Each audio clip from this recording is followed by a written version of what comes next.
Abidjan, actuellement capitale du monde entier, capitale de l'Europe, capitale de l'Afrique. Tenez-vous bien, si quelqu'un doutait il y a quelques années du retour de notre pays sur la scène politique internationale, eh bien, ces journées qui viennent de passer, qui se déroulent en ce moment, sont là pour préciser que notre pays est vraiment présent dans le concert des nations. Après le Sahara, après l'Africa Web Festival, c'est bien sûr l'UA et l'UE qui se rencontrent. Et ça fait beaucoup de plaisir. Encore une fois, Aquaba, toutes ces délégations, et on espère qu'on en sortira de très très bonnes choses, autant pour l'Afrique, pour l'Europe et pour le monde tout court. Bienvenue, c'est sur la première chaîne de télévision ivoirienne. Ça s'appelle RTI 1. Nous sommes très heureux d'être en votre compagnie et nous allons une matinale à deux têtes. Eh oui, la vôtre et la mienne. Bonjour chez vous. Merci de nous rejoindre sur RTI 1. Bien évidemment, vous êtes à Abidjan et vous êtes les bienvenus. C'est avec beaucoup de joie qu'on vous tend nos bras et les bras de la matinale pour démarrer cette journée. Au programme aujourd'hui, comment éviter les ampoules aux pieds. Ce sera donc dans notre rubrique trucs et astuces. On aura également la capsule diététique avec la sémillante Nessindri qui sera en cuisine aux côtés du docteur Yao pour une recette palpitante. Il sera question également d'entreprendre. Vous le savez, les lundis, nous avons la théorie et les jeudis, la pratique avec un invité qui a su monter une affaire qui marche. Ce sera le cas de M. Hervé Kouassi, qui est opticien, qui nous parlera de son métier, qui est donc sa passion. Et puis en fin d'émission, pour la capsule santé, la thématique santé, pardon, il sera question du rôle des ONG dans la lutte contre le sida, avec deux invités très très pertinents. Et puis bien sûr l'info, sans oublier les reportages de notre très cher Guillaume Zéré, et aussi la revue de presse, mais avant la titrologie signée Fatim Djedji.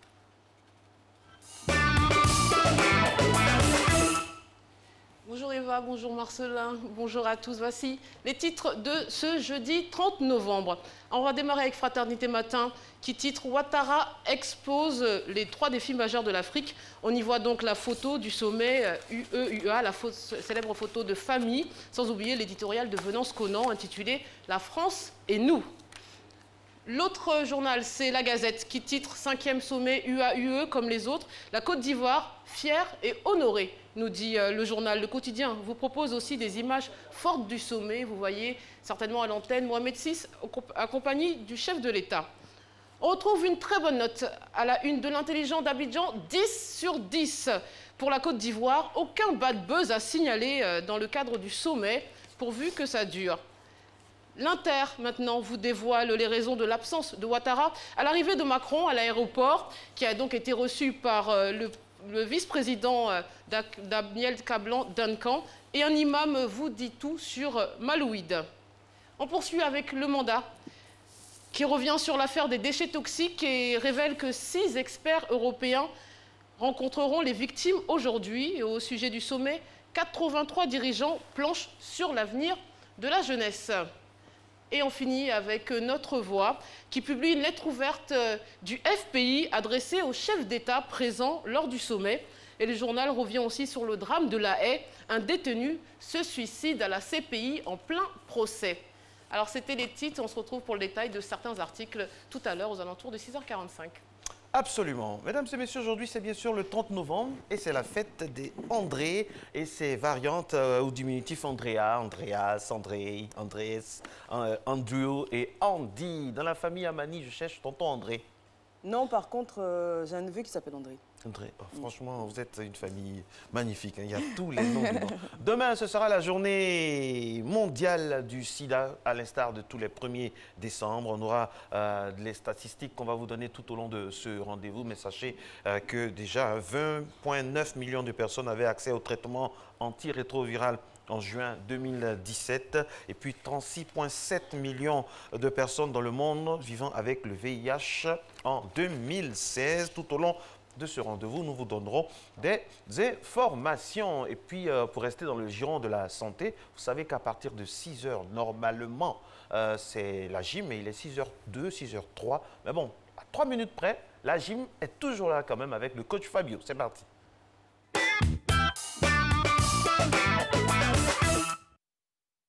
Salut à tous, salut Eva, salut Marco, je suis ravi d'être en votre compagnie pour cette nouvelle session de gym. Alors aujourd'hui nous allons travailler le haut du corps, on va avoir besoin pour ce faire d'une paire d'haltères. Je suis en compagnie de Rosemary pour cette séance et chez vous aussi j'espère que vous êtes prêts à débuter ces exercices par des échauffements. Donc on part là, directement. Allez, on enroule les mains là. Allez, 1, 2, 3, 4. On descend sur le côté, là. 1, 2, 3, 4 de l'autre côté. 1, 2, 3, 4. Ok. Allez, on part là.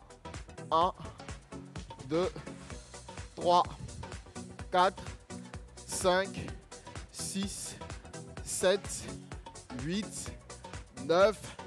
Ok, super. Alors, premier exercice. On prend un seul haltère. Vous tenez l'haltère dans la main droite. Ok. Vous laissez la main le long du corps. On fléchit légèrement les jambes. La main gauche va toucher le pied gauche là. Et le bras droit monte là. 1. Et on revient dans cette position. On repart à nouveau. Et 2. Ok. Allez, allons-y. 3, 2, 1. Top, c'est parti. 1. On revient. On redescend. 2. Super. On revient. On redescend. 3. Encore. 4. Super. 5. Vous devez regarder l'haltère en position haute. 6. Super. 7. Ça vous permet de gainer en même temps les jambes. 8. Encore. 9. Allez, le dernier. Et 10. Super. Alors, on change de bras justement. Et on part de l'autre côté. Même principe. On descend là. Et on monte là. 1.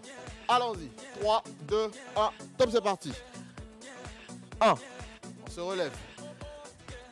2. Il y a plus de maîtrise. Donc, on va un peu plus vite. 3. Super. 4. Allez, il faut faire une bonne rotation du torse. 5. Super. On descend plus bas sur les cuisses. 6. Super. Rosemary un peu plus bas. 7. Super. Allez. 8. Encore. Courage. 9. Dernier. Et 10. Super. Alors là, maintenant, on va prendre les deux haltères. OK.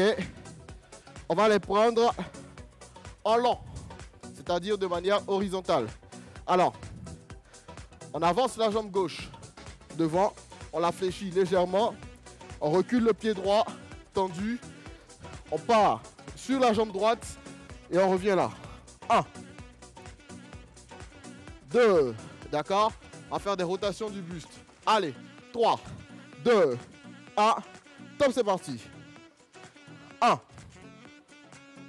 2. Prenez tout votre temps. 3. 4. 5. Ne bloquez pas la respiration. Soufflez. 6. 7. 8. 9. Et 10. Alors, Rosemary, il faudrait que la jambe qui est en avant soit un peu plus cassée et celle qui est derrière assez loin derrière, ok, avec la jambe qui est bien tendue. Donc, on change de jambe. Voilà. Jambe fléchie avant, ok, et jambe arrière bien tendue. Tends un peu plus la jambe gauche, s'il te plaît. Voilà, chez vous aussi à la maison, tendez un peu plus la jambe qui est en arrière. Et puis on part sur la jambe et on tourne là. Allez, 1. 2, serrez bien vos abdos. 3. 4. 5, super. 6. 7. 8. 9, dernier. Et 10. Alors, le dernier exercice que je vous propose, on garde les jambes bien tendues. On prend les haltères dans les mains là et on fait 5 rotations côté gauche et 5 ensuite côté droit. Allez, on y va. 3, 2, 1. Top, c'est parti. 1, on continue. 2. 3, super.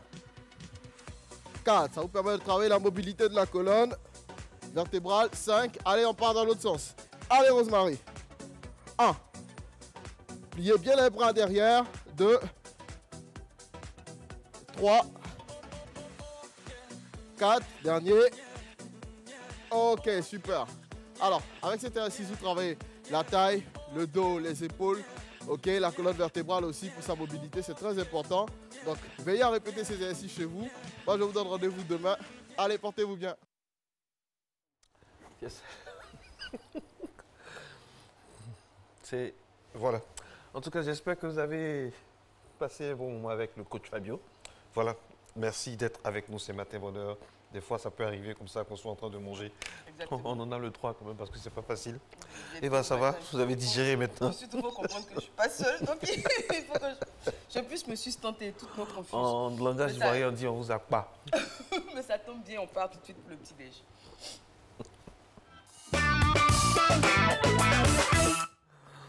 Petit-déj, on a donc, au-delà de ce qu'il va manger, avec votre serviteur, on a du...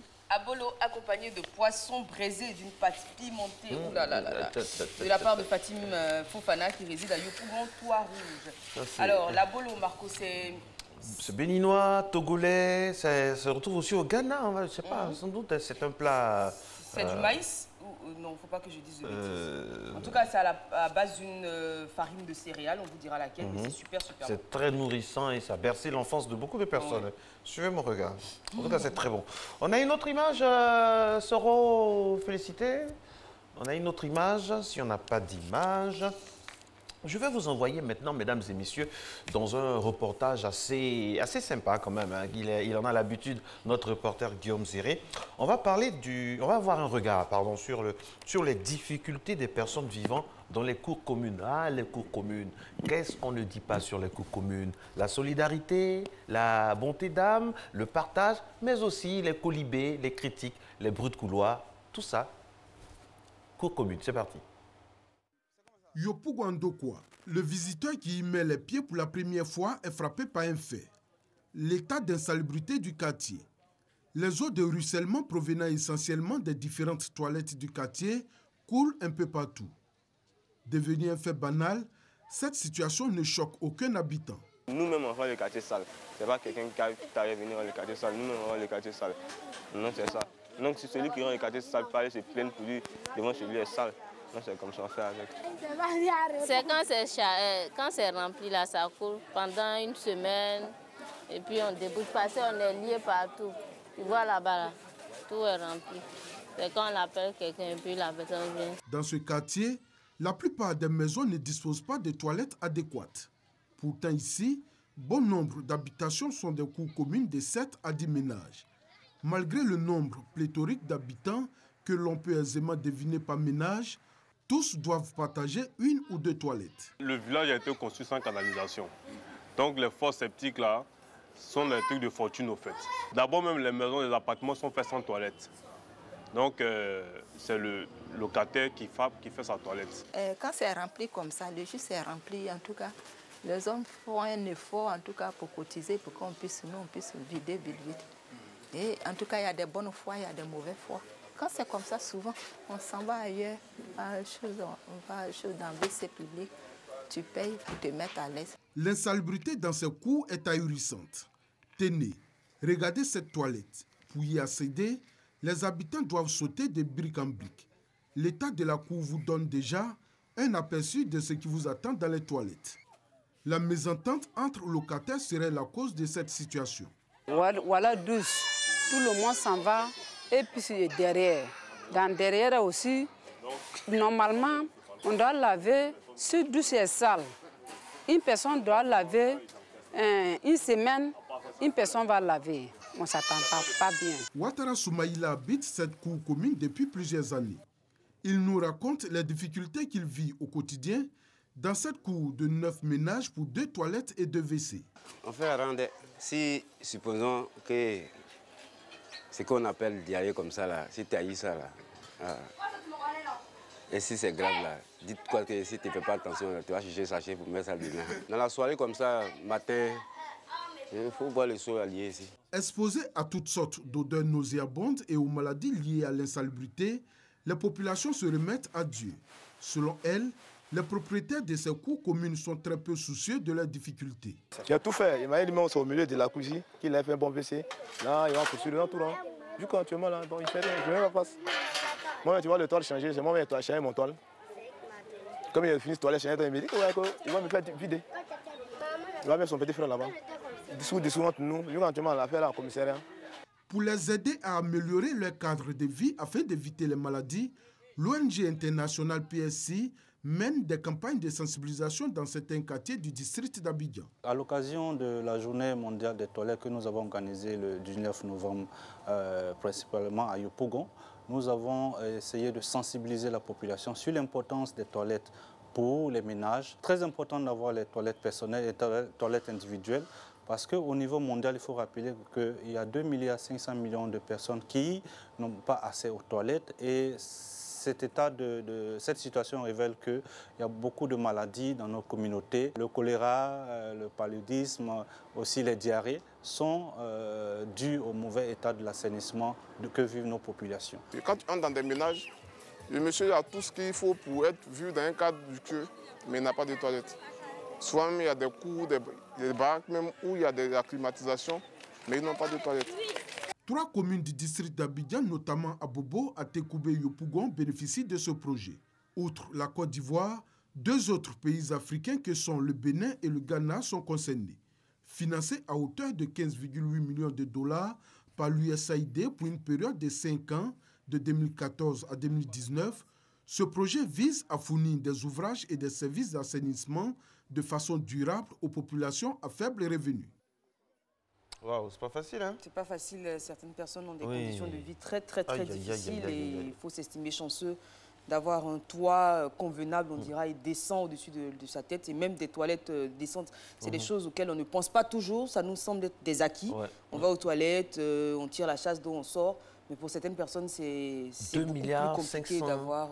2,5 milliards de personnes n'ont pas accès aux toilettes. C'est colossal, ça. Exactement. C'est colossal. Exactement. Et ça fait peur. Par contre, il va pour sourire un peu, vous connaissez, il y a des gens qui ont des moyens dans les cours communes. Vous avez vu le split, là?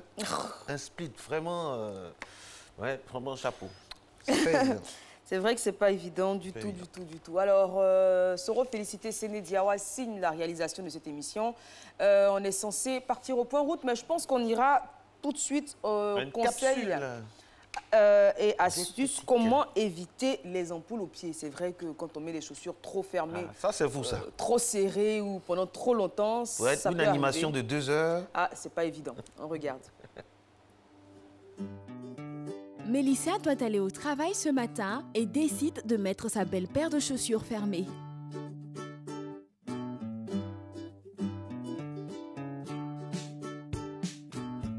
Quelques pas après, Mélissa est très inconfortable dans sa chaussure. Elle a mal au talon, ses chaussures lui ont donné des ampoules. Ne vous inquiétez pas Mélissa, nous avons une astuce pour vous.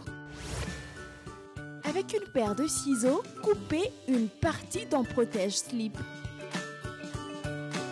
Collez-le dans le fond de la chaussure et le tour est joué. Simple et facile comme astuce, rendez-vous la journée agréable. Ça c'est bien ça, des topos pour les femmes qui vraiment tout le monde, enfin chaque jour, 24 heures. En tout cas vous avez du mérite les femmes. Exactement. Les hommes, Marco, est-ce que vous pouvez prendre le pari de faire une émission avec des chaussures à talons?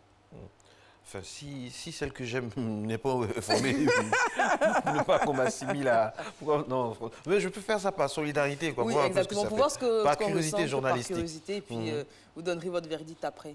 D'accord. C'est pas évident. Je me charge de trouver... Bon, ce ne sera pas évident de trouver une chaussure mais quand c'est comme ça, à votre taille. Quand c'est comme ça, pourquoi vous marchez? Vous faites le malin quand vous marchez. Marchez simplement. Mais non, parce que les talons élancent en fait la silhouette. Donc d'emblée, on a une certaine stature. Oui. Donc on est obligé d'avoir le chalpement qui va avec, etc. D'accord. Tout à l'heure, on aura un essai en direct. Mais avant, on va aller maintenant avec notre ravissante et tonitruante Nessie Ondry qui a aménagé spécialement sa cuisine cette année pour vous recevoir afin de vous donner de très bons plats. Donc, c'est la minute capsule diététique. Aujourd'hui, suspense, regardez.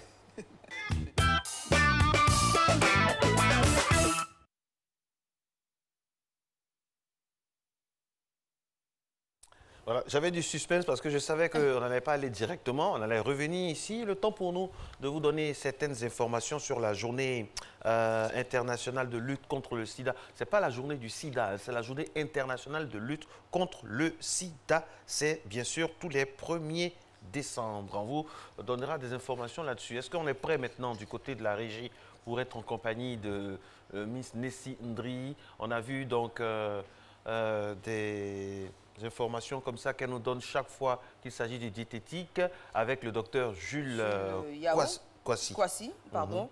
Et aujourd'hui, je pense qu'il sera question de radis. C'est un... De radis. Voilà, c'est un légume qu'on ne consomme pas beaucoup sous nos tropiques, à tort peut-être. En tout cas, on nous donnera des astuces pour cuisiner donc ce légume et puis...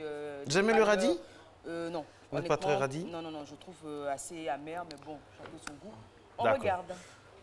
Bon, on n'est pas encore prêt du côté de la régie. Le temps pour nous de recevoir dans quelques instants Oustaz Ismail Ramadan Adenike, imam de la mosquée Trècheville, de Belleville, marché en lieu et place de cet élément s'il ne vient pas. On va discuter avec lui du Maoulid, c'est cela. Maoulid, c'est ce soir, Eva. C'est ce soir même. C'est ce soir. Et donc on va... Grande nuit aux yeux des musulmans du monde entier. Voilà, on parlera donc de la symbolique de cette fête, de sa portée et surtout de son sens.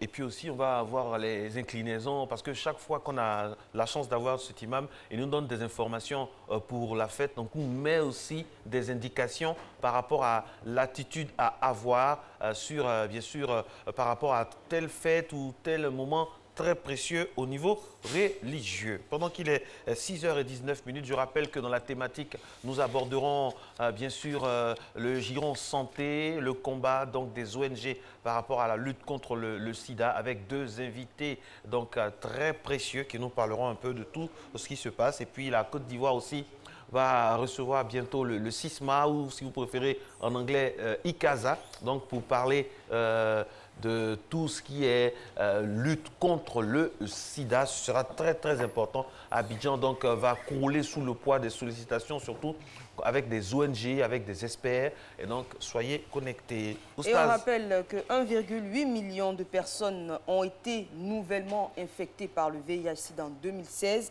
1 million de personnes sont mortes de maladies liées au sida, toujours l'année 2016. Et 76,1 millions de personnes ont été infectées par le VIH depuis le début de l'épidémie, donc depuis le début des années 80. C'est énorme alors que les moyens de prévention sont là. On reviendra dessus tout au long de notre émission. Il est installé. Bonjour Imam, merci d'être en notre compagnie. Soyez le bienvenu. Merci beaucoup. Avec vous, on parlera donc de la nuit du... Comment ça se... Maouloud ou Maoulid? Maoulid. Maoulid. Oui. C'est la prononciation originelle, c'est ça? Maoulid. Oui. Non, en fait, c'est quoi? D'abord, je vous remercie beaucoup d'abord et bon réveil ce matin. Merci à vous également. Nous remercions Allah le Tout-Puissant pour nous avoir permis d'être encore vivants. Alors, d'abord, Maouloud, là c'est la naissance. D'accord. Maoulid, c'est la commémoration de l'anniversaire. D'accord. Vous voyez, non? Donc, quand on dit Maouloud, c'est la naissance. Maoulid, c'est l'anniversaire. Ce soir, c'est le Maoulid. C'est Maoulid. Qu'est-ce qui se passe quand il y a Maoulid?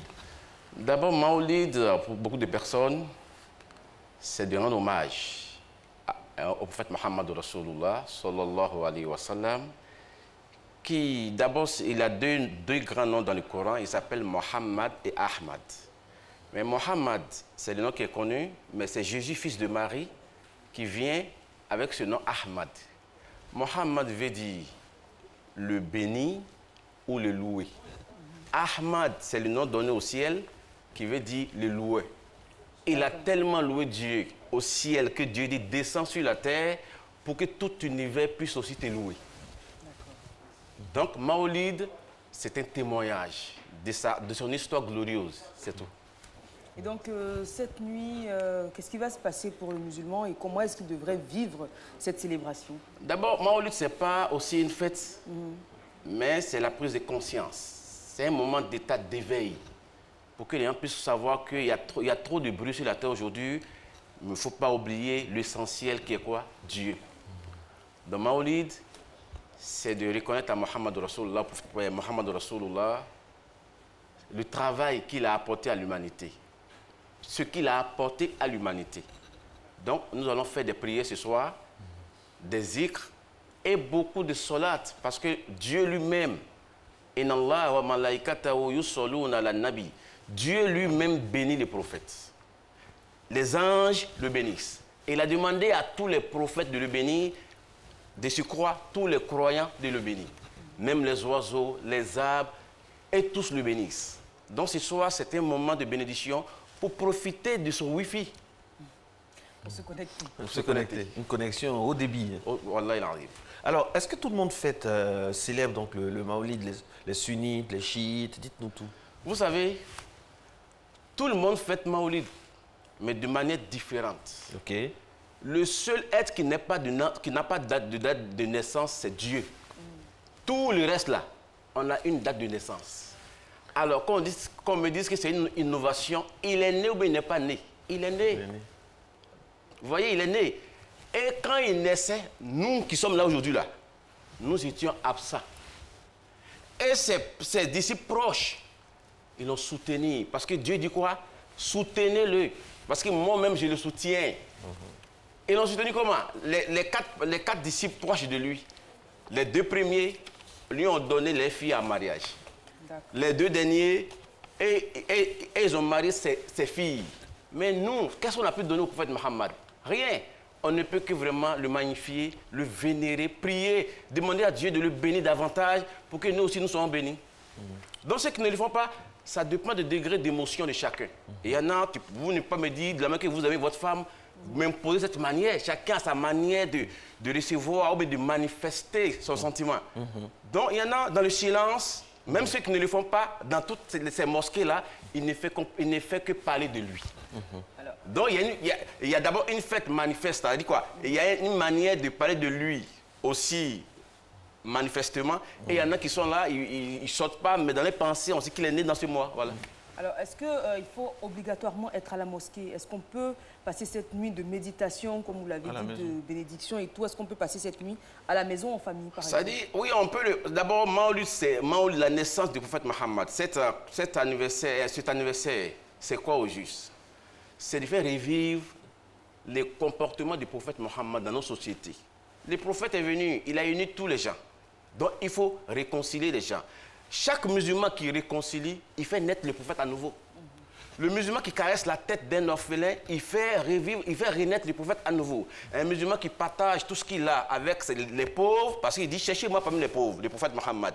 Il fait renaître encore le prophète à nouveau. Donc ce n'est pas une fête en tant que telle, mais c'est de trouver le sens profond du message de l'envoyé de Dieu.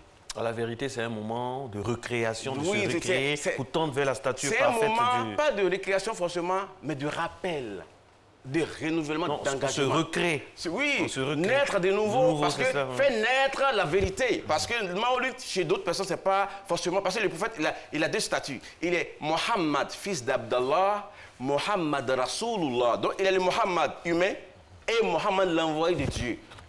Donc, il y en a qui fêtent la naissance physique, alors qu'il y en a qui fêtent la naissance spirituelle. Tout à fait. Voilà. Tout à fait. C'est bien de vous avoir parce que vous avez une manière de donner les choses assez simples et c'est ce qui nous plaît. En tout cas, pour terminer, qu'est-ce qu'on peut donner comme conseil à un musulman lambda à partir du Maolid? Quelles sont les attitudes à avoir qui peuvent impulser sur sa vie plus tard? Bon, je pense que c'est très simple parce que le prophète nous dit, lorsque un musulman meurt, quand on le dépose dans la tombe nette, la première question qu'on va lui poser, c'est « Man Rabbu » qui est ton Seigneur? Mais on n'a pas dit « Man Allah » ou « qui est ton Allah », on dit « qui est ton Seigneur ?» Le Seigneur, il veut dire « qui est ton éducateur ?» Qui t'a éduqué? Donc nous demandons aux musulmans aujourd'hui, il y a beaucoup d'éducateurs sur la terre. Il y a des DJ qui éduquent, il y a tous ces trucs, il y a beaucoup d'éducateurs aujourd'hui.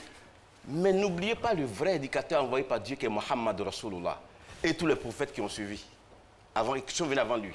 Donc on demande aux musulmans actuels, qu'est-ce que de suivre les pas du prophète Mohammed Rasulullah? Il a apporté beaucoup à l'humanité que les musulmans n'attendent pas qu'est-ce que l'humanité va aller apporter, mais qu'est-ce que nous allons apporter à l'humanité. Très bien. Merci beaucoup. Merci beaucoup. Eh bien, 6h27, Eva, on va aller maintenant dans la sphère information pure, le journal. Ce sera présenté bien sûr par Maïsako qui revient avec beaucoup de plaisir. Mais avant, on aura un peu de pub, agenda. Bref, vous êtes à Matin Bonheur sur RTI 1 en direct, en inédit et en intégralité.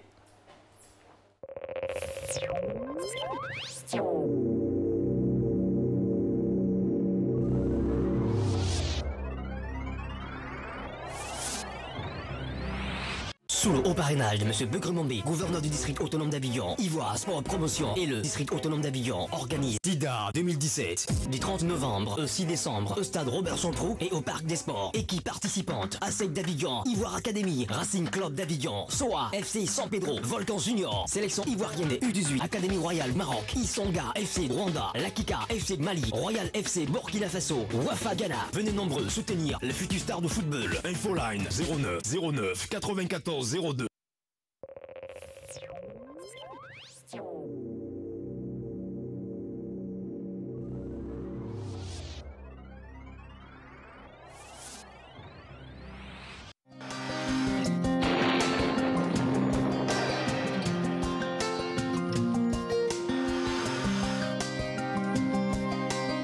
MTN, everywhere you go.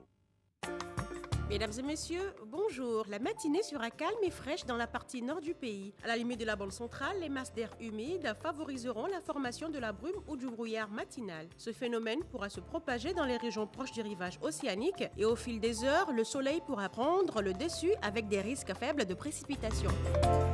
Les températures prévues pour la matinée, nous aurons 25 degrés à Abidjan comme à Diaké, 24 degrés sur la ville de Bondoukou, 24 degrés à Boaké, Daloa, 23 degrés sur la ville de Dimbokro et Gagnoa. Le mercure affichera 21 à Korogo, Mans, 22 degrés, Odiéné, 21 degrés, San Pedro marquera 25 degrés, il fera 24 degrés à Sassandra comme à Tabou et à Yamoussoukro, la température sera de 26 degrés. L'après-midi, les effets de brise côtière pourraient perturber le temps sur toutes les régions le long du rivage. Des orages naîtront par ce phénomène et pourront s'étaler sur certaines régions voisines. En allant vers les régions plus au nord, le temps sera de moins en moins nuageux et l'extrême nord sera sous un ciel peu nuageux. Les températures prévues pour l'après-midi, nous aurons 32 degrés à Abidjan, à Diaké, 31 degrés, Bondoukou, 33 degrés, la ville de Boaké marquera 34 degrés, il fera 32 degrés à Daloa, Dimbokro, 34 degrés, Gagnoa, 32 degrés, Korogo marquera 34, Mans, 32 degrés, Odiéné, 34 degrés, San Pedro, 32 degrés, 31 degrés sur la ville de Sassandra, Tabou, 30 degrés et Yamoussoukro, 33 degrés. Très belle matinée à toutes et à tous.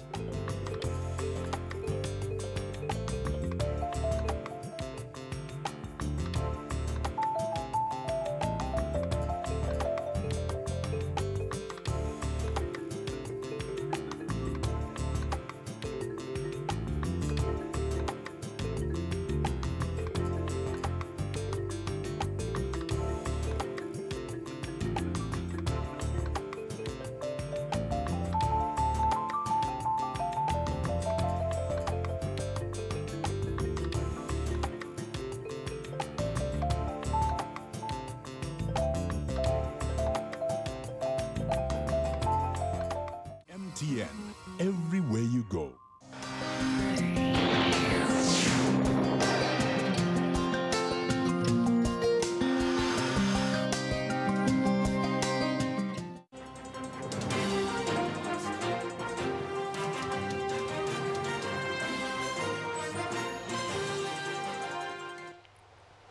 Bonjour à tous et merci de suivre ce 6h30.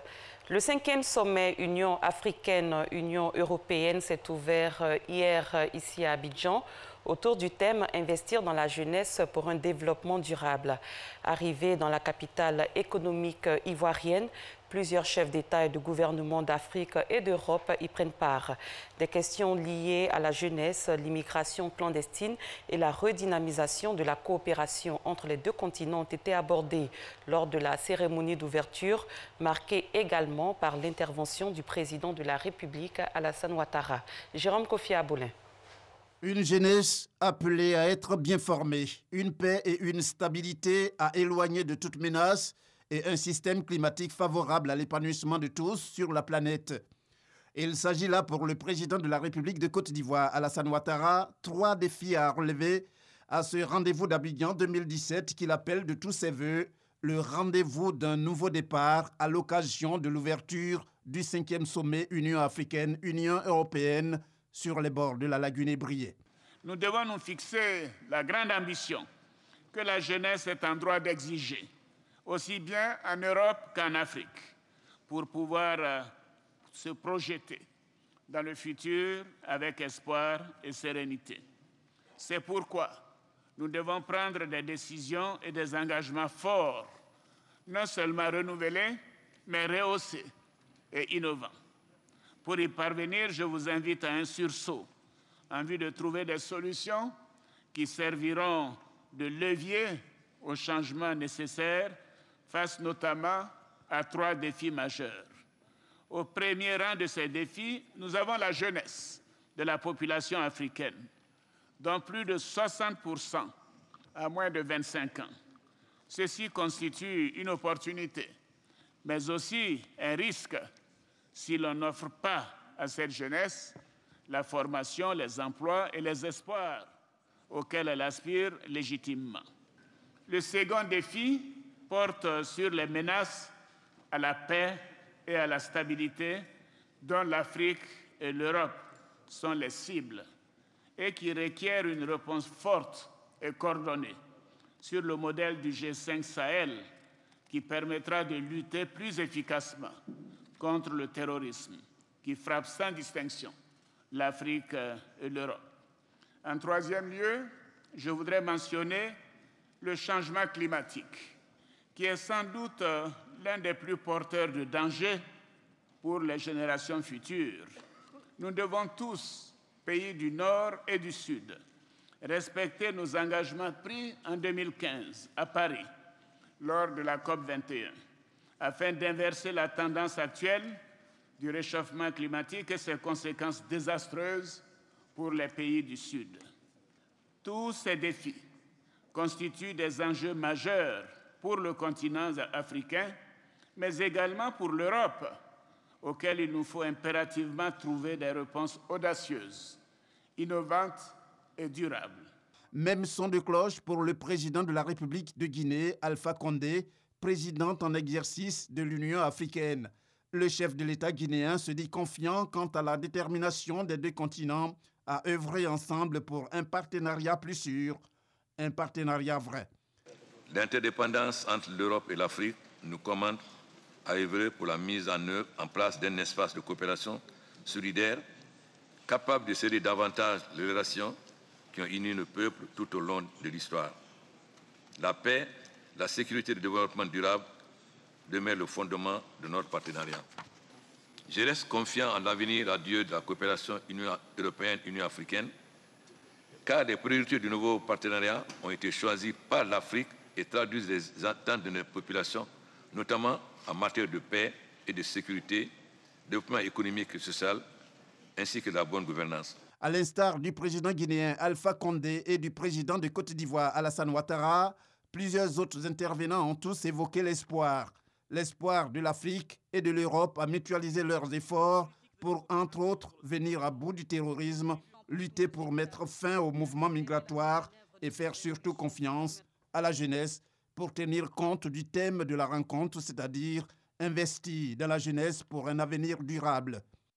La population européenne, vous le savez, vieillit alors que la population africaine se distingue par une évolution démographique tout à fait impressionnante. D'ici la moitié du siècle, plus de la moitié de la croissance démographique globale sera africaine. La population du continent africain aura augmenté de 1,3 milliard d'habitants d'ici 2050 et plus que 50% de la population africaine sera constituée à ce moment-là par les jeunes, d'où l'importance de toutes nos politiques et européennes et africaines et euro-africaines orientées vers les jeunes. Le rendez-vous d'Abidjan se tient sur 2 jours. À compter de ce mercredi, les travaux enregistrent la participation de plusieurs chefs d'État et de gouvernement des 2 continents. En marge du sommet Union africaine-Union européenne, les premières dames d'Afrique ont pris part à un déjeuner débat initié par la première dame ivoirienne, Dominique Ouattara. C'était l'occasion pour les conjoints des chefs d'État africains de débattre de leur rôle et de celui des femmes en général dans l'économie verte. Les travaux du sommet parlementaire Union africaine-Union européenne ont pris fin hier à l'Assemblée nationale. Les parlementaires d'Europe et d'Afrique ont rédigé un mémorandum qui a été soumis aux chefs d'État des pays participants au sommet. Le président du Parlement européen s'est par la suite adressé aux députés ivoiriens. Michel Digri. La séance solennelle de ce matin nous montre l'importance de la diplomatie parlementaire et l'enrichissement mutuel qui naît du partage des expériences entre élus. Votre parole a donc du poids. La parole ainsi libérée, le président du Parlement européen, à la tribune de l'hémicycle ivoirien, a abordé sans faux fuyant plusieurs sujets dont la bonne gouvernance, l'éducation, la jeunesse. Antonio Tajani s'est aussi prononcé sur le sujet qui fâche, à savoir la vente des migrants en transit en Libye. Il faut permettre aux jeunes Africains de rester ici. Il faut aussi bloquer le scandale que nous avons vu du début d'une nouvelle saison d'esclavage. Il faut le bloquer tout de suite. Voilà pourquoi, avec les parlements panafricains, nous avons décidé d'envoyer sur le terrain des députés européens et africains pour voir ce qui se passe. La question de la lutte contre le terrorisme a été aussi évoquée. Il faut donner une attention particulière au Sahel pour éviter que les terroristes et les trafiquants se propagent dans toute l'Afrique de l'Ouest. C'est votre intérêt, mais c'est aussi notre intérêt. Gagner ce défi contre le terrorisme. Ce ne sera pas facile. Ce ne sera pas facile. Mais il faut le faire. Et si nous travaillons la main dans la main contre le terrorisme, nous gagnerons. À la fin de la séance solennelle, le réseau des parlementaires ivoiriens pour la migration, les réfugiés et les apatrides a produit une déclaration pour condamner la situation des migrants en Libye. Je précise que ces travaux du sommet parlementaire Union africaine-Union européenne ont pris fin mardi à l'Assemblée nationale. Quelques instants avant l'ouverture du sommet Union africaine-Union européenne, les jeunes de l'initiative Youth UEUA se sont donné rendez-vous au casino du Sofitel Hôtel Ivoire. Ils entendaient soumettre au chef d'État un agenda pour impulser des actions concrètes en leur faveur. Alexis Ouetraogo. Les jeunes au cœur du 5e sommet Union européenne-Union africaine. Ce mercredi, avant l'ouverture officielle de la rencontre, plusieurs d'entre eux en provenance des 2 continents et réunis au sein d'une initiative jeunesse se sont retrouvés au casino de l'Hôtel Ivoire. Non pas pour les jeux, mais pour présenter un agenda adressé à la jeunesse. Il doit être montré au chef d'État. C'est une opportunité qui nous était aussi pour à présenter notre recommandation, notre contribution. L'agenda touche 6 secteurs que sont l'éducation, l'entrepreneuriat emploi, la gouvernance, la participation politique des jeunes, les arts, l'environnement et les questions de paix et sécurité. Cette rencontre permet en réalité aux jeunes de pouvoir, de façon informelle, poser leurs problèmes qui seront débattus par les chefs d'État lors de leurs différents huis clos. Donc nous sommes heureux que cette opportunité leur soit offerte. Pour le parrain de l'initiative, Didier Drogba, l'éducation et la valorisation des compétences restent les clés d'une jeunesse forte. Le message il est très clair, c'est que sans l'éducation, on ne peut pas arriver à quoi que ce soit. Je pense que l'éducation, c'est une arme très importante qui vous permet d'affronter les différentes étapes, les différentes épreuves de la vie. Ça en prend tout son sens aujourd'hui lorsqu'on voit tous ces jeunes qui sont réunis là à réfléchir à leur avenir, à notre avenir. Didier Drogba a par ailleurs invité les chefs d'État à prendre leurs responsabilités face au problème de l'immigration. Le sujet de l'immigration restera l'un des sujets forts de ce sommet. Dans le domaine des transports, c'est aujourd'hui que vont être lancés les travaux de construction de la ligne 1 du métro d'Abidjan. Ce sera en présence des présidents Alassane Ouattara et Emmanuel Macron. Qu'est-ce qui caractérise ce métro? Quel est son coût et ses avantages? Des réponses avec Francis Boifou. Abidjan aura en 2022 son premier train urbain. Le projet, baptisé le métro d'Abidjan, sera lancé ce jeudi par les présidents ivoiriens et français. Ce projet vise à faire en sorte que la mobilité dans de bonnes conditions soit assurée sur l'ensemble du district d'Abidjan. Coût du projet, 918,34 milliards de francs CFA, mais à raison selon le ministre Amadou Koné. Le financement est totalement bouclé par rapport à notre projet. Il y a des ponts qui vont être réalisés. Nous traversons la lagune sur un pont nouveau qui va être construit pour le train. Ça a un coût. Il y a 20 stations. c'est des voies ferrées à réaliser qui n'existent pas encore, parce que d'aucuns croient que nous avons un chemin de fer qui est existant, que nous connaissons, le chemin de fer historique de la cité Rail, que c'est ce qui va être utilisé. Je voudrais indiquer que nous allons procéder au lancement de la réhabilitation du chemin de fer, donc à Abidjan-Ouagadougou. Donc, en réalité, sur le tracé, il y aura 3 chemins de fer. Il y aura 40 ponts piétons sur ce tracé. Il y a 21 ouvrages d'art, des ponts métalliques, ainsi de suite. On aurait pu faire un tunnel, ça va être beaucoup plus cher que ce qui est prévu là. Donc, on a choisi aussi donc, de faire quelque chose qui tienne compte du contexte ivoirien. La ligne 1 du train urbain va rallier la commune d'Anyama à celle de Port-Boué sur 37 km avec une fréquence par gare estimée à 5 minutes et une capacité de 500 000 personnes à transporter par jour. Les travaux de construction du chemin de fer et l'exploitation de l'ouvrage vont générer des milliers d'emplois. Ce projet va employer 2000 personnes pour la réalisation et plusieurs centaines de personnes pour l'exploitation. Donc nous avons fait un point d'honneur à ce que, en termes de sous-traitants, en termes d'employés, que ce soit les nationaux donc, qui soient recrutés pour le faire. Nous avons également fait un point d'honneur à ce que dans la phase d'exploitation, que ce soit des Ivoiriens donc, qui soient embauchés pour exploiter le train. Le métro d'Abidjan est avant tout un projet qui vise à renforcer la compétitivité de la ville d'Abidjan en réduisant les embouteillages. Selon une étude de la Banque mondiale, les problèmes de mobilité font perdre à la Côte d'Ivoire 2 points de croissance par an, soit environ 350 milliards de francs CFA. Hors de nos frontières, les présidents burkinabé Roch-Marc Christian Kaboré et français Emmanuel Macron ont inauguré mercredi à Zagtouli, dans le centre du Burkina Faso, la plus grande centrale solaire d'Afrique de l'Ouest. Située à une quinzaine de kilomètres de Ouagadougou, la centrale est composée de 129 600 panneaux solaires installés sur 60 hectares. Loin du Burkina Faso, un puissant chef d'une milice au Darfour, arrêté par les forces soudanaises après de violents combats la semaine dernière, va être jugé avec ses fils devant un tribunal.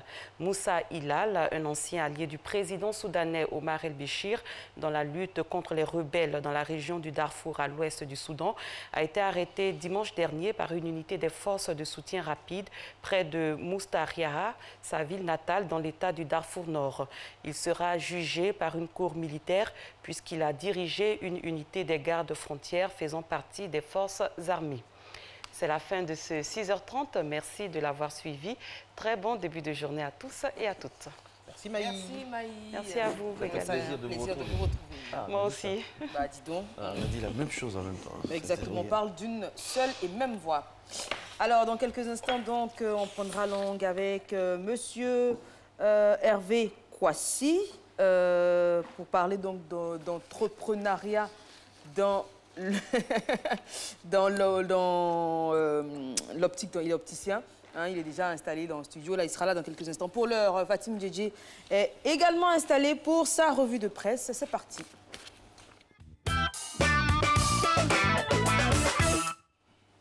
Et on démarre avec l'Inter qui explique pourquoi le président burkinabé s'est levé pendant le discours de Emmanuel Macron. Une séquence qui a beaucoup fait parler et dont le journal vous donne les coulisses. Mardi, devant 800 Burkinabés dans l'amphithéâtre Kadhafi de l'université de Ouagadougou, des étudiants interrogent le président français. Et une étudiante l'interpelle sur l'électrification et Macron lui répond « Moi, je ne veux pas m'occuper de l'électricité dans les universités au Burkina Faso. C'est le travail du président », lâche-t-il en désignant Roch-Marc Christian Kaboré. Dans la salle, les rires et la gêne s'est ressentie jusqu'à ce que les services de sécurité du président burkinabé s'approchent de lui et qu'il se lève. Emmanuel Macron poursuit. Il est parti réparer la climatisation tandis que Kaboré quitte la salle. Alors, le président français aurait-il fait preuve d'arrogance? Eh bien non, à en croire le journal. Selon l'article, cette séquence a été interprétée à tort comme un incident diplomatique car la véritable raison du départ de Kaboré est pour le moins triviale. Un simple besoin humain, nous dit l'article. Et les commerçants dénoncent des abus dans l'intelligent d'Abidjan. Les syndicats des commerçants, artisans et opérateurs économiques de l'Afrique de l'Ouest étaient devant la presse hier pour dénoncer le racket des contrôleurs du ministère du Commerce. Selon leur représentant Mamadou Koné, le racket prend sa source dans la mauvaise application d'un décret. Les contrôleurs délivrent des amendes transversales allant de 100 000 à 500 000 francs CFA, payables immédiatement au risque de voir emporter les marchandises. Pour lui, si rien n'est fait, les contrôleurs vont toujours racketter les commerçants jusqu'à la fin du décret, le 11 janvier 2018 à minuit. Il soutient que certaines personnes sont en train de s'enrichir sur le dos des commerçants et à l'insu des autorités. Et la Cour pénale internationale s'intéresse à la Libye. La réunion mardi du Conseil de sécurité des Nations Unies à l'initiative de la France pour examiner la situation des migrants africains réduits en esclavage en Libye a été l'occasion pour une condamnation générale de cette abomination. Le porte-parole de la Cour pénale internationale, Fadi El Abdallah, a indiqué que les cas d'esclavage et autres violations graves des droits humains commis contre les migrants de Libye pourraient être soumis à terme à la Cour pénale internationale. Une enquête est actuellement en cours à la CPI pour crimes de guerre. Et donc pourrait s'étendre s'il y a des preuves sur d'autres éléments, y compris l'esclavage sexuel. Allo Police relate une étrange histoire de monnaie. Et oui, c'est l'histoire de Yaou Coucou, Jonas, vendeur de viande congelée, et de son patron, qui ne se remet toujours pas de ce qui leur est arrivé sur le marché de Toumaudi. Alors un homme s'est rentré dans leur boutique et a demandé de la monnaie, sans vouloir faire d'achat. Il avait un billet de 10 000 francs CFA. Jonas a accepté, lui a remis 2 billets de 5 000 francs CFA, l'homme est parti. Et puis, un autre client est arrivé, et là, stupeur, Jonas ouvre la caisse, et toute la recette a brûlé. Tous les billets sont réduits en cendres, et qu'ils ont découvert avec stupeur, et qui ne s'expliquent toujours pas. Et on va finir avec l'insolite. Et oui, François Hollande fait rire. L'ancien président français a remporté cette année le Grand Prix de l'humour politique. Et oui, pour l'ensemble de ses traits d'humour, une distinction décernée par le Presse Club de France, organisateur de l'événement. L'ex-chef de l'État est venu en personne à Issy-les-Moulineaux recevoir ce prix, créé en 1988 et décerné par un jury de journalistes et d'humoristes présidé par Nelson Montfort. Alors, peut-être que vous allez voir à l'écran Hollande allant prendre son prix, ou peut-être pas, mais je vais vous citer quelques-unes de ses phrases. Alors ce jour-là, il nous a dit « Je vais ici vous faire une révélation, mon œuvre n'est pas achevée, au moins sur ce plan-là, merci ». Alors, les punchlines d'Hollande, il a déjà dit « Je salue Christiane Taubira, sa voix peut porter même quand elle ne dit rien ». Autre phrase de Hollande, toutes les décisions que je les prends seule, avec moi-même, dans un dialogue singulier. On pourra dire que le président français a au moins réussi quelque chose lors de son mandat, faire rire tout le monde. Même si je pense que ce n'était pas ce qu'il voulait. Merci Miss JJ. Nous, on vous retrouve toujours avec joie et bonne humeur dès demain, 5h55 pour la titrologie. Pour le moment, nous sommes loin de 5h55, pratiquement à un jour de 5h55 demain, parce qu'il est 6h passé de 51 minutes en direct et en inédit sur RTI1. Vous savez que nous avons des principales manchettes qui rythment cette émission. Mardi, par exemple, nous parlons d'entreprise, de façon théorique, comment entreprendre. Et puis, le jeudi, sur ce plateau, nous nous faisons le plaisir donc d'accueillir un exemple de l'entrepreneuriat. Et en l'occurrence, aujourd'hui, nous avons l'immense honneur d'avoir donc sur notre plateau M. Hervé Kouassi. Il est opticien. Il va nous donner un peu sa recette, donner aux jeunes, puisqu'on parle beaucoup de jeunesse ces temps-ci, donner aux jeunes pourquoi ils doivent entreprendre et comment ils doivent entreprendre. Monsieur Kouassi, bonjour. Oui, Monsieur Ndri. Voilà. Monsieur Ndri.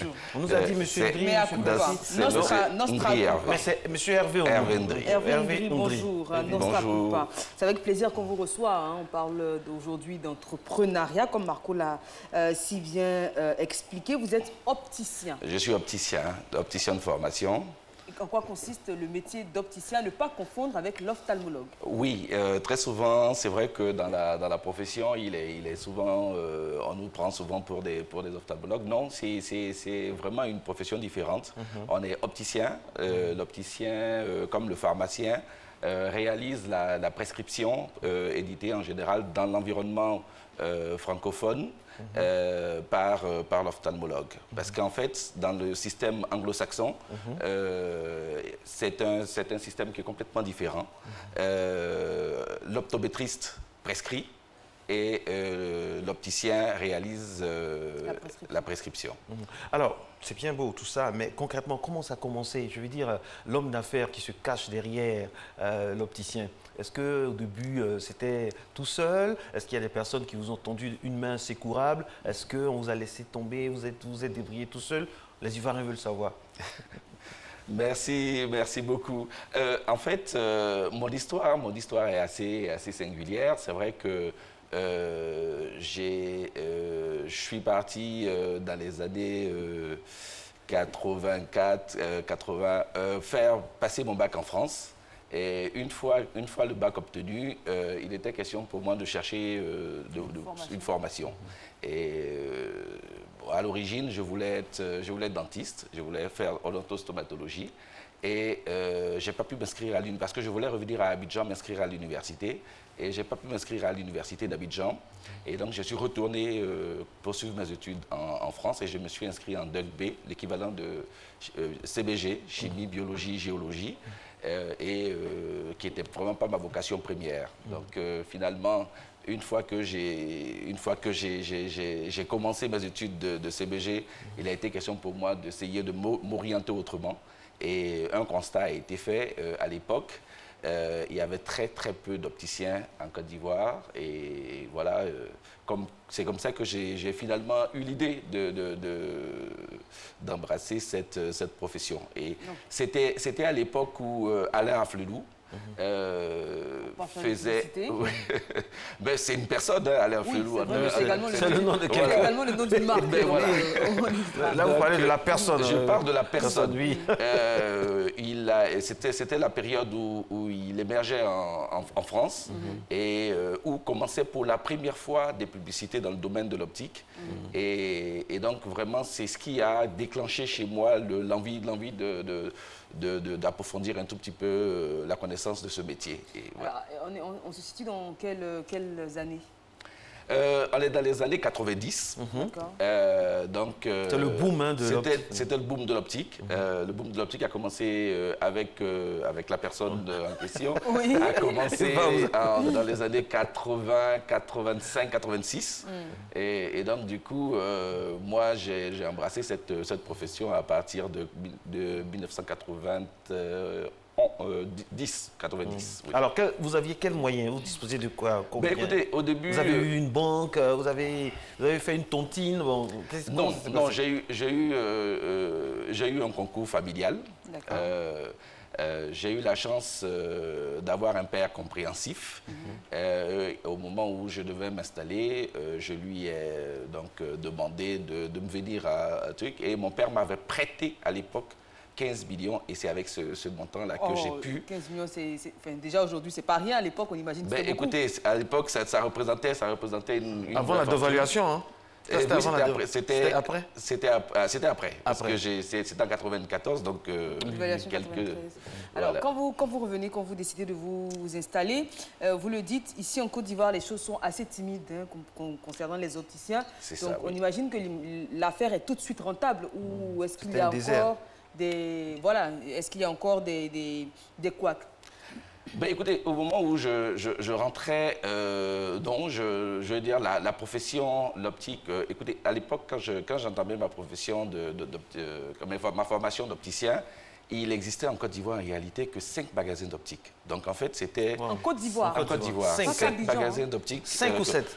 Il y a 5 magasins d'optique, dont un à Boaké. Et vraiment, c'était très embryonnaire. Et sur les 5 magasins, il n'y avait qu'un seul Ivoirien qui était installé.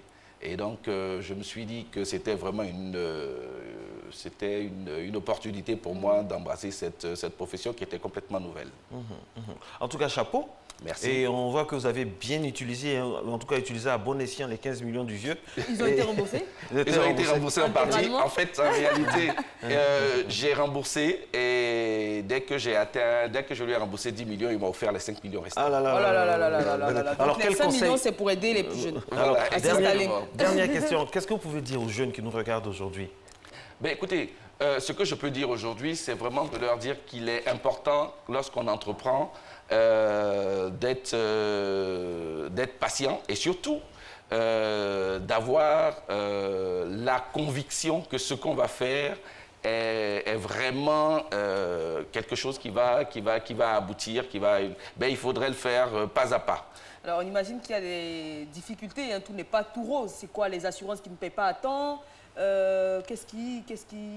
Aujourd'hui, au niveau de la profession, écoutez, oui, c'est vrai qu'on a toujours le problème du paiement, notamment avec les assurances, mais il faudrait dire que quand même la situation s'est assainie depuis un certain temps.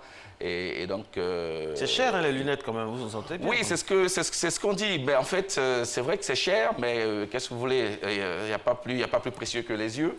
Donc... Aujourd'hui, il y a de la concurrence, quand même. Il y a beaucoup, écoutez, au jour d'aujourd'hui, il existe plus de 250 magasins d'optique ouverts au niveau de la Côte d'Ivoire. Donc, vous imaginez... Combien à l'intérieur, dans cette proportion? Il y a eu...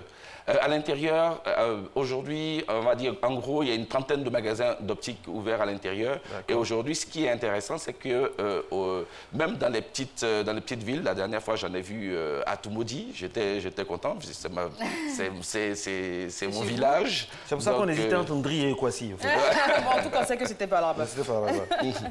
Merci beaucoup. Donc, voilà, ce que j'ai à dire aux plus jeunes aujourd'hui, c'est vraiment d'être persévérant et surtout de croire en ce qu'ils font. Très bien. Merci beaucoup. Ça, c'est un très bel exemple et puis une très belle conclusion. Et quand vos parents, parce qu'on peut être nanti, on peut avoir des parents de nantis qui vous prêtent de l'argent. Il ne faut pas se dire que non, c'est l'argent de mon père, c'est l'argent de ma mère, je peux faire ce que je veux. Faites comme monsieur Kwasi, remboursé. Oui, faites comme M. Ndri, c'est cela. Rembourser, et même si après on vous donne les 5 millions de en tout cas rembourser. C'est un très bel exemple concret d'entreprise et d'entrepreneurs qui réussit. Et vraiment, et on salue tous ces entrepreneurs-là qui ne baissent jamais les bras. Eva. Il est 7h, oui, Marco. On part tout de suite à la réclame. On se retrouve juste après pour notre thématique santé. Pub.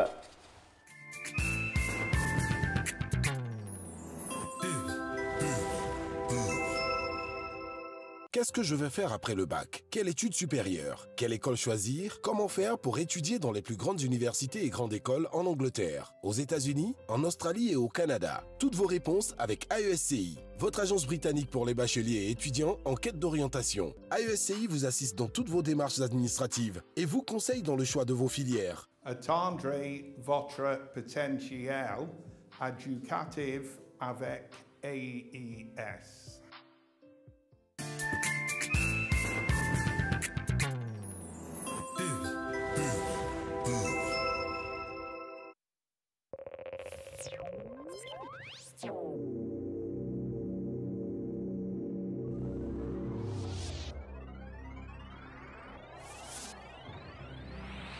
Monsieur Dibik Official, président du Conseil économique et social, Monsieur Souleymane Diarrasoba, ministre du Commerce, Monsieur Mamadou Touré, secrétaire d'État chargé de l'enseignement technique et de la formation professionnelle, Monsieur Alphonse Djemadi, président du Conseil régional du Haut-Sassandra, les cadres et élus du Haut-Sassandra de la Maraoué et du district de Yamoussoukro convient les populations de la Maraoué, du Haut-Sassandra et du district de Yamoussoukro à la cérémonie de lancement des travaux du renforcement de la route Daloa-Yamoussoukro et d'hommage au président de la République. Ce samedi 2 décembre, à partir de 9h à Daloa, au corridor de Balouzou, rue d'Abidjan. Cette cérémonie a placé sous le haut patronage et la présence effective du Premier ministre Amadou Gon Coulibaly. Le ministère de la Salubrité, de l'Environnement et du Développement durable rappelle aux populations qu'il est formellement interdit, conformément à la réglementation en vigueur relative à la propreté des voies publiques et de leur emprise, de porter atteinte à la propreté des voies publiques, trottoirs, espaces verts, terrains vagues, caniveaux, en y jetant, déposant, abandonnant des objets mobiliers, déchets, emballages, pneus usagés ou véhicules. Ivoiriens, Ivoiriennes, population vivante en Côte d'Ivoire, gardons notre pays propre, sain, beau et protégeons notre environnement. Il y va de l'image de notre pays. Infoline 225 86 23 25 14. Sous la haute autorité du cheikh Bouakari Fofana et sous l'autorité spirituelle des cheikhs El Hadj Maché Bouaki Samassi de Kalenjan et El Hadj Doumbia Ousmane dit Ladji Daba de Dabadougou, les cadres, élus et populations du district du Denguélé organisent le Maouloud 2017 du 30 novembre au 2 décembre 2017. Jeudi 30 novembre 2017 à Kalenjan, vendredi 1er décembre à Dabadougou et le samedi 2 décembre à la grande mosquée d'Odiéné. Population du Denguélé, musulmans de Côte d'Ivoire, partageons ensemble ces moments intenses de prière et de recueillement.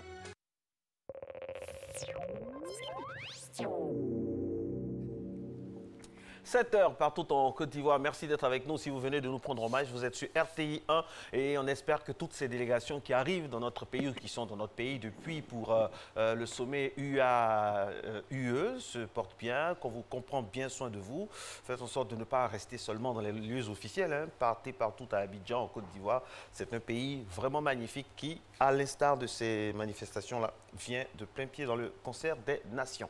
Nous allons aborder la dernière ligne droite de cette émission maintenant avec des invités magnifiques. D'un côté, Dr Madiara Coulibaly, directrice exécutive d'Alliance Côte d'Ivoire.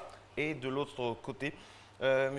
Bonta Laurent, président du collectif des ONG de lutte contre le sida de Côte d'Ivoire. Avec ces personnes vraiment efficientes, nous allons parler du rôle des ONG dans la lutte contre le sida. Ce sera juste après le jingle et juste après l'élément explicatif qui va positionner ce débat.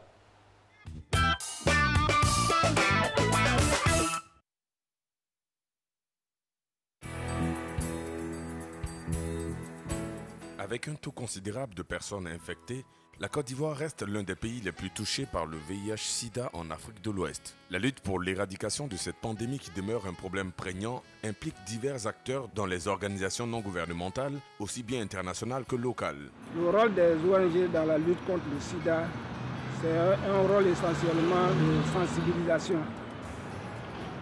Ils aident les acteurs de la santé à sensibiliser les malades et même ceux qui ne sont pas malades pour venir se faire dépister pour connaître leur statut sérologique. C'est d'aider les personnes qui sont malades, de les sensibiliser, de leur dire que le sida peut se soigner. On peut guérir du sida même s'il le faut. Il faut prendre ces traitements normalement. Le rôle des ONG dans la lutte contre le sida est de sensibiliser les uns des autres. Le champ de ces structures dans la lutte contre le sida s'est construit autour du triptyque que constitue la prévention, le dépistage et la prise en charge des personnes vivant avec le VIH. Grâce aux ONG, beaucoup de séropositifs ne sont pas morts, sont sauvés. Ils ont vu qu'on peut vivre avec le VIH et puis faire des enfants qui sont VIH. Les ONG nous ont beaucoup aidés à sensibiliser les malades, à leur permettre de parler à visage découvert, afin de convaincre aussi ceux qui hésitent à faire leur test et aussi rassurer ceux qui ont fait leur test et qui sont séropositifs à ne pas être abattus, à accepter le traitement. Celui qui a le sida, il ne faut pas qu'il ait honte. C'est une maladie comme toute autre. En te soignant, tu peux être dans la société comme les personnes qui se portent très bien. Il ne faut pas avoir honte. Faire baisser le risque de contamination à travers la sensibilisation préventive, mettre en place des systèmes de prise en charge des patients séropositifs qui soient efficaces et viables sur le long terme sont entre autres les différentes problématiques sur lesquelles se concentrent les ONG qui luttent contre le VIH-Sida. Si ce fléau a initialement été perçu comme un problème sanitaire, l'action des ONG a largement contribué à l'appréhension du sida en tant que fait social et à favoriser la reconnaissance d'une approche globale de la réponse à apporter à l'épidémie. Plutôt caractérisée par la bonne volonté et le bénévolat, ces ONG ont aussi imposé une forme de réponse sociale. Voilà, les choses sont plus ou moins expliquées. Nos invités nous donneront des explications encore plus claires sur le rôle des ONG dans la lutte contre le sida.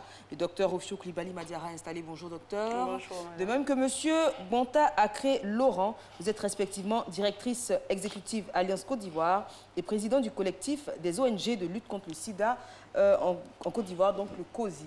Bonjour madame. Alors aujourd'hui, première question, comment se porte la lutte contre le sida en Côte d'Ivoire? Docteur? Oui, je dirais que la lutte contre le VIH-Sida en Côte d'Ivoire se porte bien.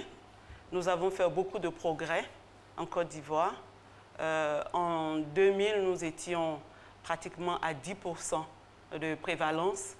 Donc, une personne sur 100 en Côte d'Ivoire, 10 personnes sur 100 en Côte d'Ivoire étaient porteuses du VIH-Sida.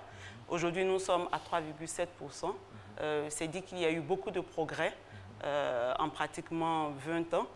Et cela peut être mis aussi à l'actif des ONG et de la partie nationale, du secteur public, du secteur privé, des partenaires.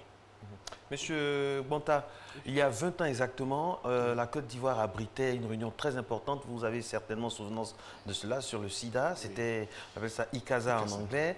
Et l'objectif à l'époque de cette réunion-là, c'était de démystifier le sida, pour que le sida ne fasse pas peur, changer d'axe de communication.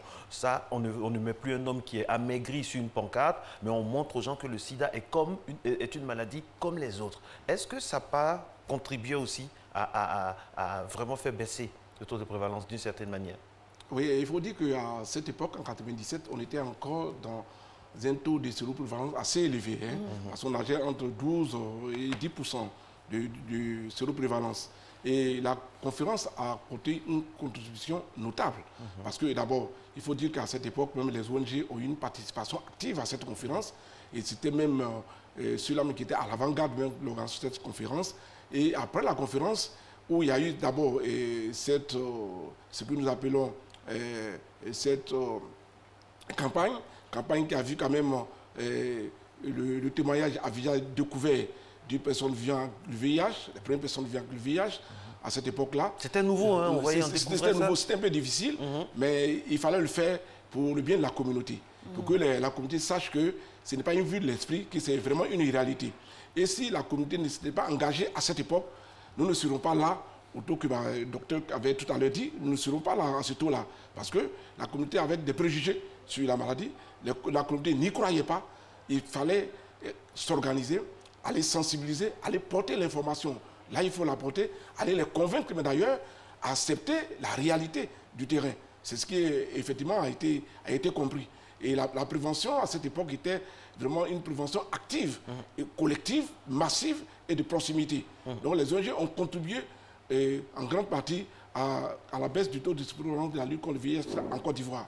Quand vous dites qu'on est à 12%, dans les années 85, et aujourd'hui, nous sommes à 3,7%. Vous dites que il y a vraiment du boulot qui a été fait. Le taux de prévalence, on a vu, a chuté drastiquement, on pourra dire. Mais ce n'est pas encore suffisant. Hein. L'idéal serait d'avoir 0%. Donc on continue les... 1% comme l'Égypte.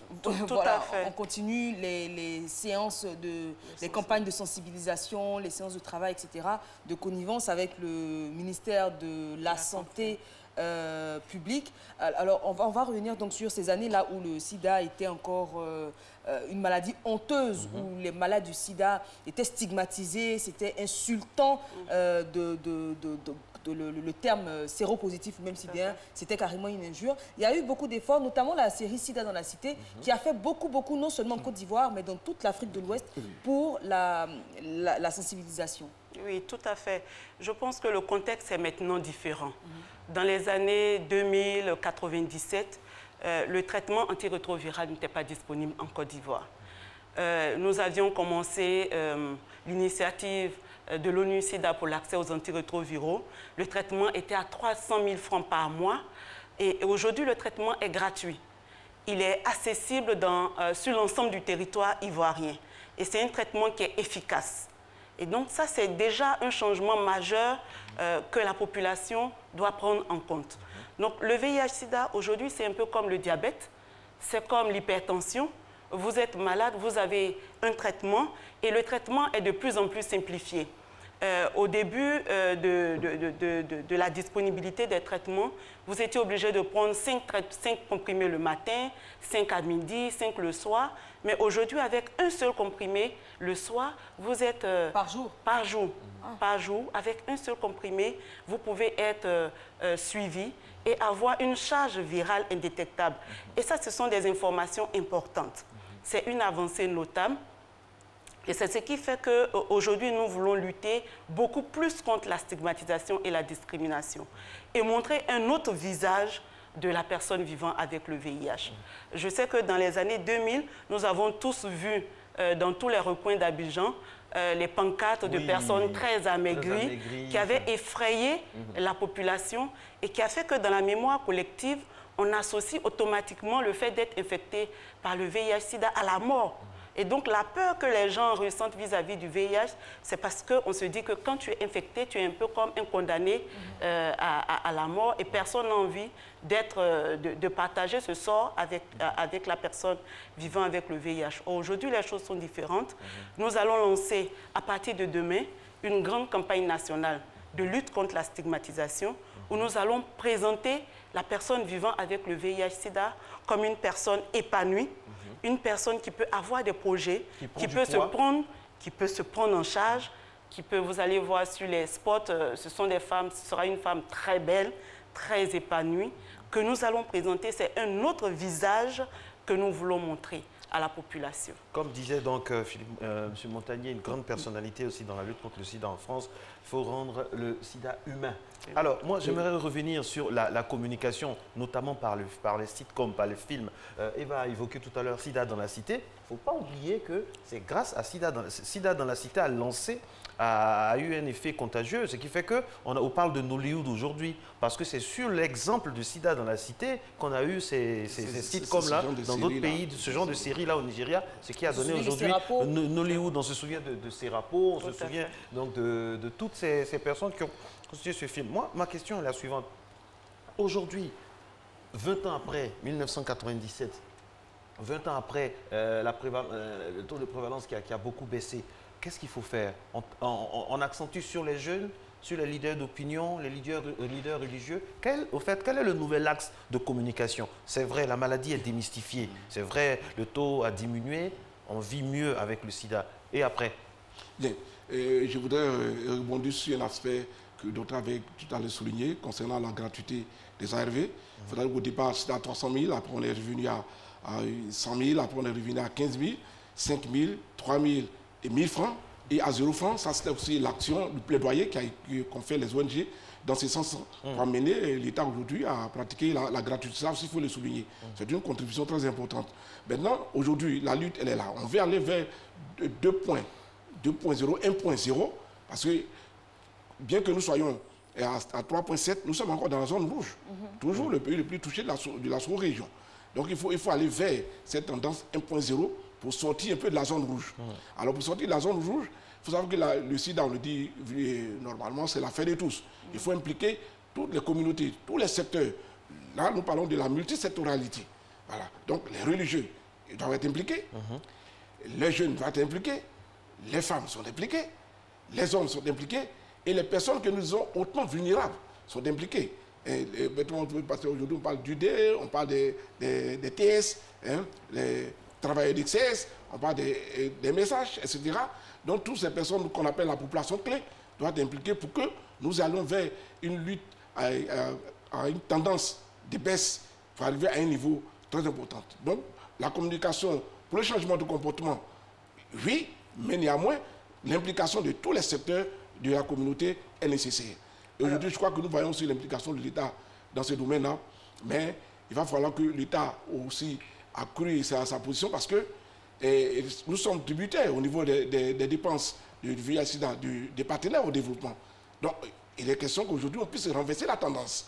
La tendance, que l'État ait la grande part au niveau du financement de la lutte contre le VIH-Sida et que les partenaires prennent la petite part, c'est-à-dire une part moyenne. Mais sinon, si nous allons à l'horizon 2020 et que cette tendance encore traîne à ne pas être renversée, je crois que c'est des inquiétudes que nous évoquons quand même. Mais nous ne cessons pas d'en parler, même dans le forum que nous avions. Nous avons le Conseil national du Sida présidé par le chef d'État. Nous continuons de faire ces plaidoyers. Même avec le taux de pourcentage du financement que Abuja avait décrété en l'an 2000, qu'on a fait 15% du budget de l'État à la santé, en Côte d'Ivoire, nous ne sommes qu'à 6%. Nous sommes un peu loin du compte. Merci pour toutes ces précieuses informations. Alors, aujourd'hui, concrètement, dans la pratique, quel est le rôle des ONG dans la lutte contre le sida, notre problématique du jour? Qu'est-ce que les ONG font concrètement? Est-ce que ça s'arrête à la sensibilisation ou est-ce qu'on va jusqu'à la prise en charge des maladies? Oui, merci madame. Je pense que l'ONU-SIDA nous demande tous de travailler pour mettre fin à l'épidémie du VIH-Sida d'ici 2030. Et donc, nous avons les objectifs 90, 90, 90. Donc, 90% des personnes vivant avec le VIH doivent être dépistées. Donc, pour ce premier 90, les ONG travaillent sur les questions de sensibilisation, sur les questions de dépistage dans la communauté. Il y a aussi des postes de dépistage qui sont mis en place dans les centres de santé, qui sont animés.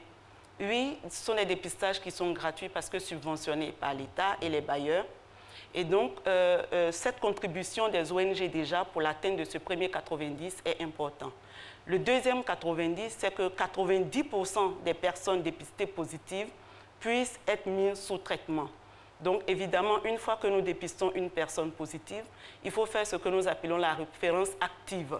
C'est-à-dire s'assurer que toutes les personnes positives prennent contact avec une structure de santé, quitte à les accompagner dans la structure de santé, les mettre en contact avec les prestataires de santé, sensibiliser ces personnes pour qu'elles acceptent de prendre le traitement parce que ce n'est pas gagné. Absolument. On peut être séropositif et refuser d'accepter même, être dans le déni et ne pas accepter le traitement ou bien commencer le traitement et ne pas être observant.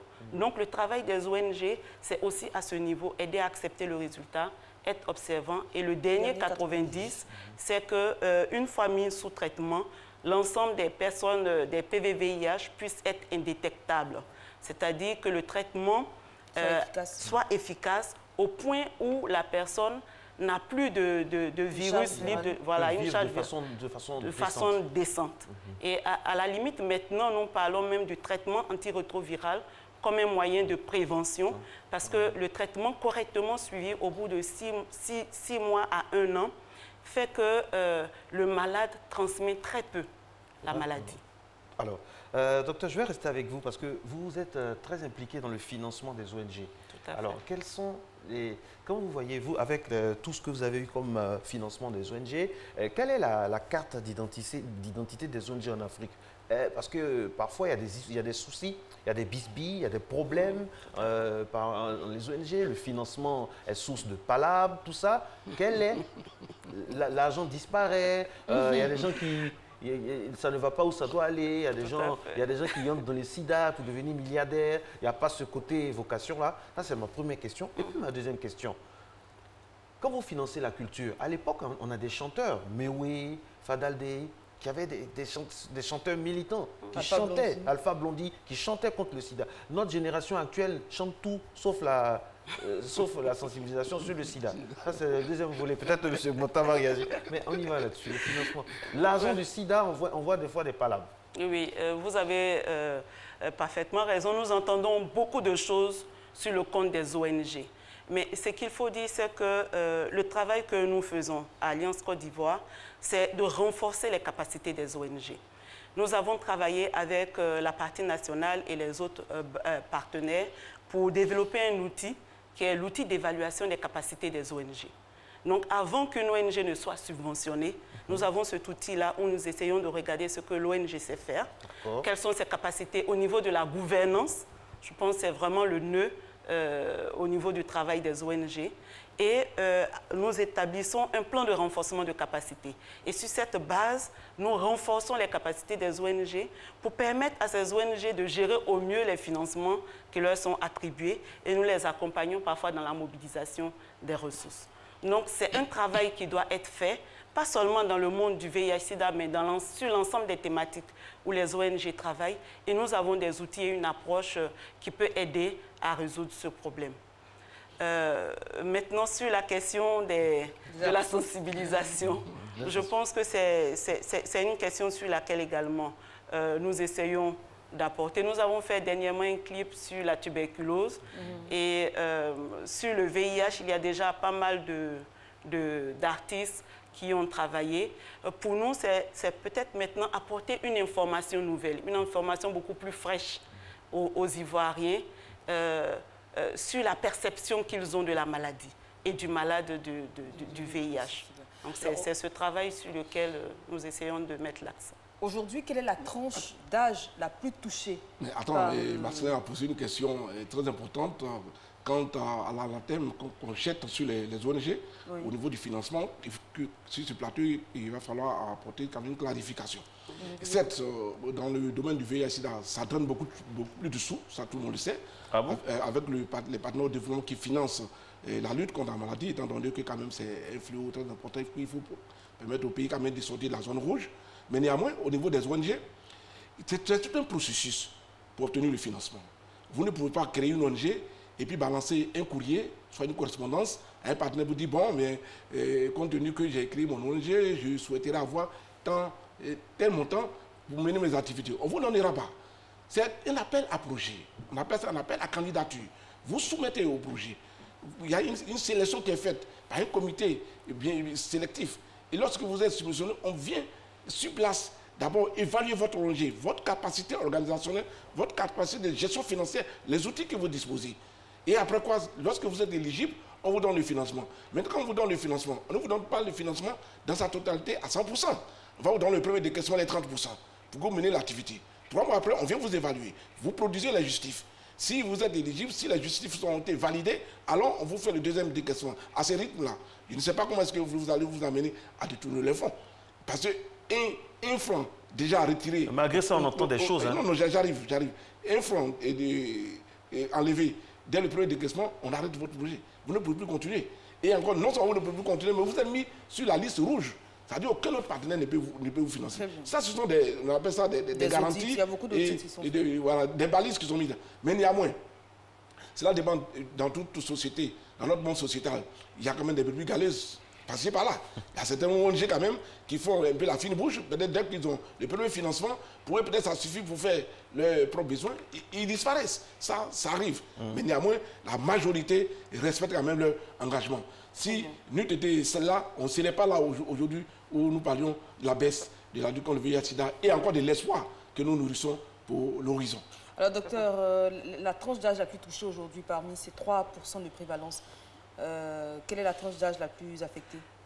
Au regard des données de l'enquête démographique sur le sida, nous avons plusieurs tranches d'âge qui sont aujourd'hui au cœur des interventions, qui sont ciblées par les interventions.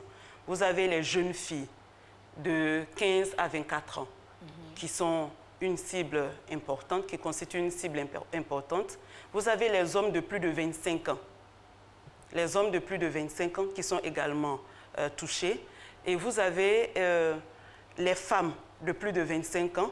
Donc, en général, les jeunes filles et les femmes en âge de procréer sont plus vulnérables. Mais vous avez des populations que nous appelons les populations clés, qui sont les travailleuses de sexe, les hommes qui ont des rapports sexuels avec d'autres hommes, les usagers de drogue, qui sont beaucoup plus touchés. À titre d'exemple, pendant que nous avons une prévalence de 3,7% au niveau de la population générale, vous avez des prévalences de 11,4% au niveau des travailleuses de sexe.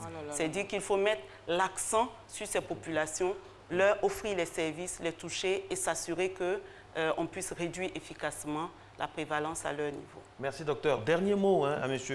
Bonta. Oui, rapidement, M. Bonta. L'argent diminue, le financement se fait de plus en plus rare. Est-ce que vous pensez à des solutions alternatives? Oui, ça, c'est... Tout à l'heure, votre réponse, juste après la pub, pour teaser un peu. D'accord.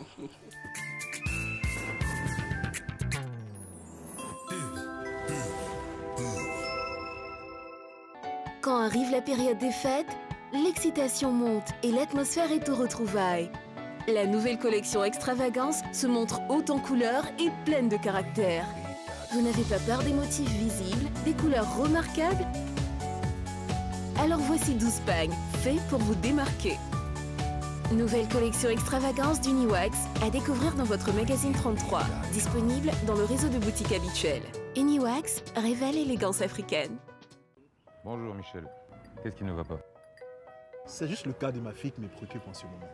Tu sais qu'elle finit avec le bac cette année et j'ai envie qu'elle puisse faire ses études supérieures à l'extérieur. Malheureusement, je ne sais pas comment m'y prendre. Rien que ça? Désormais, à Abidjan, votre agence AESCI vous assiste et vous oriente pour les études de vos enfants à Londres, au Canada, aux États-Unis et en Australie. AES, c'est aussi des formations diplômantes, des perfectionnements en anglais et des séjours linguistiques. Contactez-nous au 59 53 81 39 22 50 40 11. C'est reparti pour les 15 jours du pagne. Venez nombreux du 28 novembre au 16 décembre, de 8h à 17h au plateau ex-place de la Sorbonne.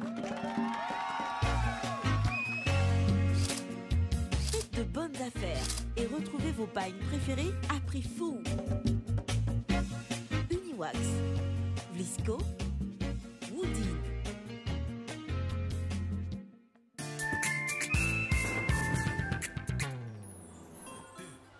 retour sur votre matinale. Dernière ligne droite, plus que 2 minutes avant de se séparer, voire moins. On va prendre vos derniers mots. Marco vous a posé une question. Oui, c'est sûr. Juste avant la pub, vous allez répondre rapidement et puis on va prendre le dernier mot. Le financement qui s'amenuise. Qu'est-ce que vous allez faire? Quel est notre alternative? Le nouvel axe? Oui, effectivement, c'est une réalité. Les financements s'amenuisent, ça, il ne faut pas se voiler la face. Il faut le dire haut et fort. Mais néanmoins, l'État, d'abord, depuis 2004, a mis en place le Fonds national de lutte contre le sida. C'est-à-dire que c'est en prévision même, in fine, du financement qui va s'amenuiser au fur et à mesure que nous avançons dans la lutte. Et cette structure étatique a pour rôle de mobiliser des ressources additionnelles, des ressources domestiques et des ressources en plus pour permettre de financer la lutte contre le VIH en Côte d'Ivoire. Ça, c'est la première action menée par l'État de Côte d'Ivoire. Parce qu'il faut le dire, l'émergence aussi aura ses implications. Lorsque nous allons avancer vers l'émergence qu'on a décrit dans le pays émergent, il y a des guichets où la Côte d'Ivoire ne sera pas éligible. Du coup aussi, les partenaires au développement pour la lutte aussi vont baisser le taux de leur financement. Donc il est question que l'État prenne ses dispositions. Et notre rôle, c'est de faire le plaidoyer. Un plaidoyer intensif, un plaidoyer accru, un plaidoyer accrocheur pour que l'État puisse prendre ses responsabilités afin d'élever le niveau des soins. Au départ, j'avais parlé du renversement de la tendance. Aujourd'hui, 80% dépendant de l'extérieur, 20% de l'intérieur. Donc, il y a de quoi faire. Docteur, votre dernier mot? Oui, moi je voudrais peut-être déjà dire qu'en plus de la contribution de l'État, il y a le secteur privé qui peut être mobilisé, qui peut apporter une contribution substantielle. Et les communautés elles-mêmes qui sont bénéficiaires de ces différentes prestations doivent pouvoir se mobiliser. Nous avons au sein de nos communautés des coopératives, des groupements, des mutuelles de développement qui doivent pouvoir s'approprier ces réponses au niveau communautaire pour pouvoir poursuivre le travail qui est réalisé avec les bailleurs. Je voudrais peut-être juste saisir l'opportunité de ce plateau pour lancer un appel à la population ivoirienne sur la stigmatisation et la discrimination des personnes vivant avec le VIH. Aujourd'hui, le traitement est disponible, il est gratuit, il est efficace. Donc il n'y a plus de raison qu'une seule personne reste dans les familles et meure du VIH-Sida. Donc j'invite toute la population à soutenir les personnes qui sont infectées, à les aider à prendre correctement leur traitement, à les aider à être observants. Et parce que nous croyons en la vie, il ne doit plus avoir de mort du fait du VIH-Sida. Merci docteur. Je rappelle que c'est le 1er décembre, la journée internationale de lutte contre le sida. C'était donc le prétexte pour nous à Matin Bonheur d'en parler. Et oui, c'est demain, donc n'oubliez pas tous les conseils qui ont été donnés ici. Sinon, on connaît le triptyque. Abstinence, fidélité, préservatif. Et puis on va éviter de stigmatiser au même titre qu'on ne dit pas « Ah, celui-là, on le montre du doigt en disant lui, il souffre du diabète », on ne dira pas « Ah non, celui-là, il souffre du VIH-Sida ». Voilà, merci pour votre fidélité à ce programme. Rendez-vous est pris pour demain, 5h55 sur cette même antenne. Mais n'oubliez pas qu'à partir de 14h15, vous aurez la rediffusion donc, de cette dernière partie d'émission. Réalisation, Félicité Soro, rédaction en chef, Kadi Fadiga. Très bonne journée sur RTI 1. À demain. Ciao. Jumbo.